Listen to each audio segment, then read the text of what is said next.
अस्सलाम वालेकुम my dear friends, hope you all are fine, happy, healthy and wealthy. आज हमारा ये लास्ट टॉपिक रहता है इस चैप्टर का कि डबल एंट्रीज किस तरह से रिकॉर्ड की जाती हैं बाय पीरियोडिक, बाय परपेचुअल। तो पीरियोडिक इन्वेंटरी सिस्टम इसको इसमें और परपेचुअल इन्वेंटरी सिस्टम, इन दोनों में क्या डिफरेंस होता है? देखिए, पीरियोडिक इन्वेंटरी सिस्टम एक ही दफ़ा रिकॉर्ड की जाती है, ठीक है। परपेचुअल इन्वेंटरी जो सिस्टम है ये हमारा एवरी ट्रांजेक्शन रिकॉर्ड की जाएगी, ठीक है। सिंपल डिफरेंस ये।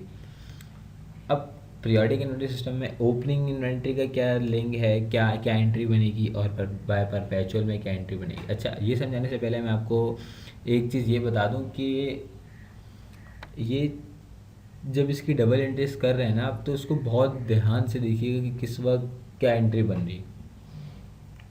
ये एंट्री लिंक करेगी आपके फाइनल अकाउंट के क्वेश्चन से, ठीक है। तो वहाँ पे आपको बहुत हेल्प होगी। जितने अच्छे से आप इसको देखेंगे उतने अच्छे से आप अपना फाइनल अकाउंट करेंगे, क्योंकि फाइनल अकाउंट बाय पीरियोडिक भी आता है, बाय परपेचुअल भी आता है, ठीक है।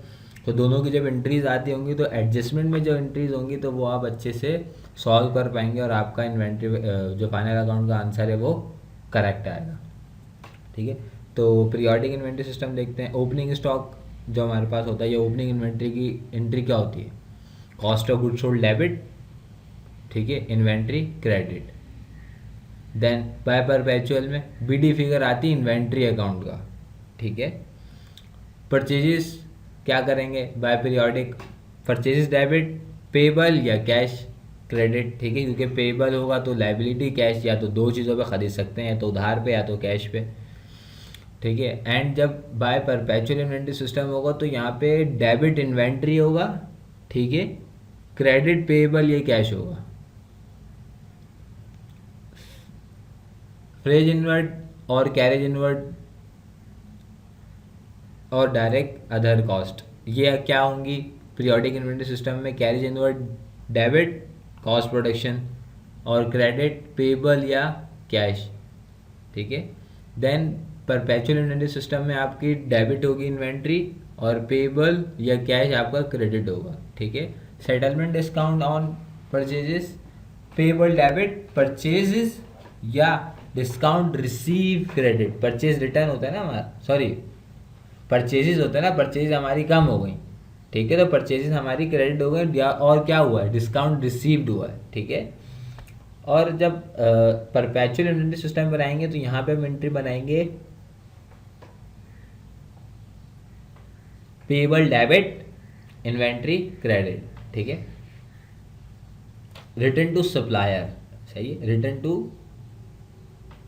सप्लायर आएगा तो पेबल डेबिट या कैश डेबिट, ठीक है, परचेज रिटर्न क्रेडिट, ठीक है। देन बाय परपेचुअल में पेबल या कैश डेबिट और इन्वेंट्री क्रेडिट। सेल्स में क्या एंट्री बनेगी? सेल्स में बनेगी रिसीवेबल या कैश डेबिट होगा हमारा जब हम सेल्स करेंगे, और सेल्स हमारी क्रेडिट होगी, ठीक है। अच्छा, इनकी नेचर आपको याद होनी चाहिए कि रिसीवेबल हमारा एसेट है, एसेट की नेचर डेबिट होती है, ठीक है। सेल्स हमारा जैसे कि रेवेन्यू इससे कैलकुलेट की जाती है, इनकम अकाउंट कैलकुलेट किया जाता है इससे, ये इनकम अकाउंट होता है तो ये हमारा क्रेडिट नेचर का होता है तो इसको क्रेडिट करेंगे। लेकिन बाय परपेचुअल इन्वेंट्री सिस्टम में जब हम सेल्स करेंगे तो यहाँ पे हम दो एंट्री बनाएंगे।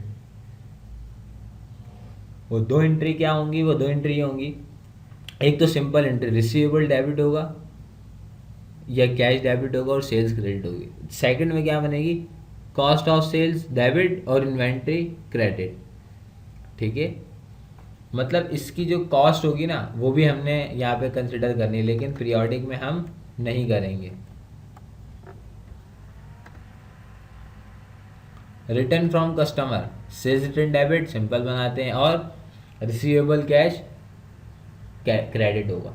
अब sales return debit, receivable cash and credit by perpetual में भी यही होगा, लेकिन यहाँ पे एक और एंट्री बनेगी इन्वेंट्री डेबिट और कॉस्ट ऑफ सेल्स क्रेडिट, ठीक है। तो अब ये चीज़ ना, ये जो दो एंट्रीज हैं, एक ये वाली एक ये वाली, ये आपको हेल्प करेंगी बाय परपेचुअल इन्वेंट्री सिस्टम की। जब एडजस्टमेंट दी जाएंगी ना वहाँ पे समटाइम आपको बता देगा कि भाई आपकी सेल्स इतने की हुई है, तो वो आपको एडजस्टमेंट में कहीं ना कहीं ज़रूर बता सकता है कि यार जो ये सेल्स हुई है ना इसकी कॉस्ट इतनी है, तो आपको डबल एंट्री बनानी पड़ेंगे कुछ इस तरह। ठीक है, ये जो 2 एंट्री है, और जब रिटर्न होए तो वहाँ भी वो बता सकता है इतना जो माल रिटर्न हुआ है ना इसकी कॉस्ट इतनी है। ठीक है, मतलब ये इतने की कॉस्ट थी, इसको इतने का बेचा। ठीक है, जितने से हमारे पास रिटर्न आया वो तो हमने रिकॉर्ड कर लिया, लेकिन इसकी एक्चुअल कॉस्ट कितनी थी ये भी हमने यहाँ पे इसकी एंट्री बनानी पड़ेगी। देन हमने इन्वेंट्री में जाके प्लस या माइनस करना पड़ेगा, या फिर हमें कॉस्ट ऑफ गुड्स सोल्ड में जाके प्लस या माइनस करना पड़ेगा, इन दोनों कंडीशन में। ठीक है, तो नेचर याद होगी तो आप प्लस और माइनस को अच्छे से आइडेंटिफाई कर पाएंगे। एबनॉर्मल लॉस ऐसा है कि हो जाता है, जैसे कि फॉर एग्जांपल आप जो है ना जैसे आपका कारोबार है उसका मिठाइयों का, ठीक है, देन आप मिठाई बना रहे हैं। ठीक है, आपने जो है वो शुगर ज़्यादा कर दी, बहुत ज़्यादा कर दी। ठीक है, तो ये एबनॉर्मल लॉस है। अब इसको क्या, अब ये खा नहीं सकता कोई क्योंकि इसमें मीठा ज़्यादा हो गया। ठीक है, देन अब क्या करें, ये लॉस हुआ तो इसको हम कैलकुलेट करेंगे, ये एबनॉर्मल लॉस है। ठीक है, इसमें क्या एंट्री बनेगी, abnormal loss debit purchases credit. By perpetual में भी यही होगा, एबनॉर्मल लॉस डेबिट, बस यहाँ परचेजेस है और यहाँ पे इन्वेंट्री क्रेडिट कर देंगे। ठीक है, लॉस 2 तरह के होते हैं, एक होता है एबनॉर्मल लॉस, एक होता है नॉर्मल लॉस। अभी नॉर्मल लॉस मैं यहाँ पे समझा ही देता हूँ ताकि दोनों को एक साथ अच्छे से क्लियर हो जाए। ये एक एबनॉर्मल लॉस ये रहा, ये वाला, और ये रहा नॉर्मल लॉस। जैसे कि ऐसा होता है, जैसे कि फॉर एग्जांपल आप जो है कपड़े जब सिलवाते हैं, ठीक है, तो जब कपड़े सिलवाते हैं जाहिर सी बात है जब आपका वो नाप लेता है तो वो कटिंग भी करते, तो कटिंग करते हुए कुछ जो है जैसे कि कतराने निकल जाती है, इसको हम ज़ाया कर देते हैं। ठीक है, वो नॉर्मल लॉस है, वो होना ही होना है। ठीक है, अब आप बोलो नहीं भाई क्यों लॉस करो, नहीं आप तुम ऐसा करो बिल्कुल ना, ये लो कपड़ा चारों तरफ सिलाई लगा दो और मैं उसमें आ जाऊँगा, तो ऐसे तो नहीं होगा ना। तो आप क्या करें, उसमें आपको ज़रूरी है कि आपको अपना नॉर्मल लॉस करना पड़े। ठीक है, मतलब नॉर्मल लॉस से आपका कुछ हो नहीं सकता। जैसे कारपेंटर है, अब जब वो लकड़ी की जैसे कि वो जब कोई फर्नीचर बना रहा होता है तो जब उसकी कटिंग करते हैं तो समटाइम क्या होता है यही है कि जब उसकी शेप बना रहा होता है तो उसकी काफ़ी सारी लकड़ियाँ जो है ना वो ज़ाया हो जाती हैं, उसकी कहीं कुछ पीस होते हैं छोटे छोटे जो कि ज़ाया, वो नॉर्मल लॉस है, वो होना है। अगर वो करेगा नहीं तो उसकी इन्वेंट्री बनेगी नहीं। ठीक है, तो ये डिफरेंस है नॉर्मल और एबनॉर्मल का। देन आता है ड्राइंग क्या होगा पीरियोडिक में, ड्राइंग डेबिट परचेजेस क्रेडिट। ठीक है, ये चीज़ याद रखिएगा।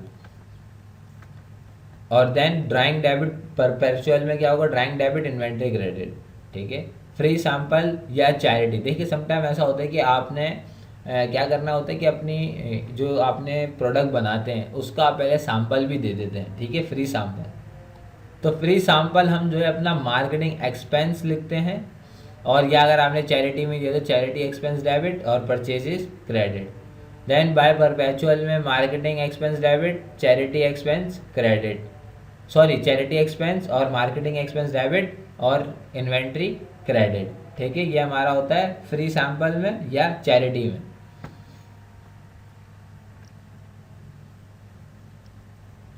कह रहा है inventory use to construct non current asset. ठीक है, इसमें हम क्या करेंगे, नॉन करंट एसेट डेबिट करेंगे, परचेजेस क्रेडिट करेंगे। देन यहाँ पे नॉन करंट एसेट डेबिट कर रहे हैं और इन्वेंट्री क्रेडिट कर रहे हैं। अब नॉर्मल लॉस का मैंने आपको बता दिया कि नॉर्मल लॉस, ठीक है, ये एबनॉर्मल और नॉर्मल लॉस का डिफरेंस बता दिया, लेकिन यहाँ पे नॉर्मल लॉस की पीरियोडिक में कोई एंट्री नहीं बनेगी, लेकिन परपेचुअल में इन्वेंट्री बनेगी, cost of goods sold debit और इन्वेंट्री क्रेडिट। ठीक है, देन आ गया written down NRV identified before final adjustment of closing inventory. देखिए जब आपको इन्वेंट्री कैलकुलेट करनी पड़ेगी ना, फाइनल अकाउंट क्या है, ये क्वेश्चन फाइनल अकाउंट से लिंक करेगा ये वाली एंट्री। तो पीरियोडिक में तो भाई हमें पता है कि इसकी एंट्री नहीं बनती बिफोर यानी पहले कोई एंट्री नहीं बने, क्योंकि इसमें एक ही दफ़ा एक ही पीरियड में इन्वेंट्री रिकॉर्ड की जाती है। ठीक है, तो यहाँ पे बिफोर कोई एंट्री नहीं मिलेगी, लेकिन आफ्टर ज़रूर बनेगी, ठीक है। अब बिफोर में क्या होगा, नो एंट्री पीरियोडिक में, ठीक है। परपेचुअल में क्या होगा, cost of sales debit, inventory credit, सही है। और देन आके हमारे पास आ गया closing inventory. Closing inventory year end में क्या होगा, inventory debit, cost of goods sold debit. अच्छा, ये लाजमी आपको एंट्रीज आनी चाहिए, क्योंकि इसी के बिहाफ पे आप अपने फाइनल अकाउंट में जाके इन्वेंट्री में ऐड करेंगे या लेस करेंगे, ठीक है। कॉस्ट ऑफ गुड्स सोल्ड को ऐड करेंगे या लेस करेंगे, ये तो एंट्रीज ये वाली लाजमी अच्छे से आनी चाहिए आप लोगों को, ठीक है। और यहाँ पे जो परपेचुअल इन्वेंट्री सिस्टम है, यहाँ पे closing balance of inventory account ही होता है। देन हमारे पास आ गया return down to NRV after, ठीक है, आफ्टर फाइनल एडजस्टमेंट्स। अब यहाँ पे क्या होगा, आफ्टर फाइनल एडजस्टमेंट्स है, अब हम एंट्री बनाएंगे पीरियोडिक में। क्या एंट्री बनाएंगे, cost of goods sold debit, inventory credit.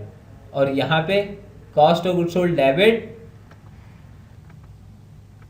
और इन्वेंट्री क्रेडिट करेंगे, इसमें भी इन्वेंट्री लिखना भूल गया,